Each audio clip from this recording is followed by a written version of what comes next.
All right. Well, the 4th of July can be stressful for more than just people. It's also the busiest day of the year for pets to go missing. And this morning, Dr. Marianne Bailey joins us live with some simple steps to keep your dogs and your cats safe, calm, and at home this holiday. Good morning. I have so many questions as a dog mom myself. I'm so happy you're joining us today. Good morning. Good morning. Thank you. So look, the 4th, it's often called the busiest day of the year for lost pets. I think I can put it together, but why is that? And what are the most important steps that we as pet parents need to take before these fireworks start?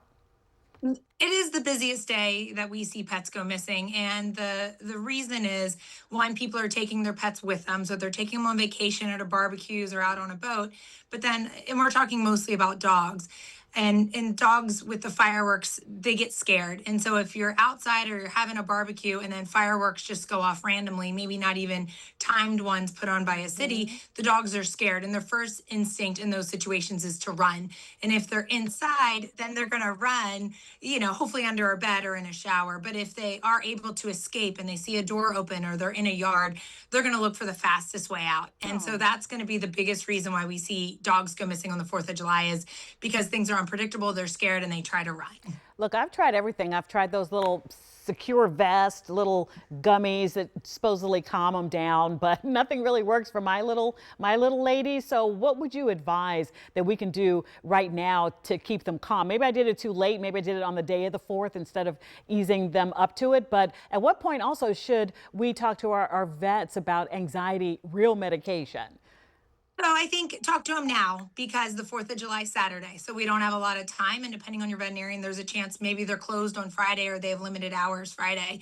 There is a FDA approved medication for dogs called Cilio, and it comes in a syringe. And the great thing about Cilio, and I'm a big fan of it, I've used it in my pets, is that you don't have to give it before the fireworks start. So sometimes we know the fireworks are going to go off at 8 o'clock and you can time anxiety medications prior to that. Cilio is great because if the neighbor just starts shooting them off, this gel you squirt on the inside of the cheek pouch. You don't squirt it in to be swallowed. It's a small amount that goes on the inside of the cheek and it's absorbed that way. And it starts working within a couple minutes, but even after the fireworks have started. So some of the medications only work if you can give it ahead of time and they have time to get in their system and really relax the pet. The Cilio starts working quick and it's approved for dogs and it's safe for the majority of the dogs out there. Like I said, if it's something I've used in my pets and I feel comfortable recommending it for pet owners, it's easy to give and you can repeat it as needed. Okay, we're out of time, but real quick, foods, they shouldn't be, sneaking underneath the table? Yeah, I mean, try to limit the hot dogs. They're really fatty. Try to limit the cheeseburgers.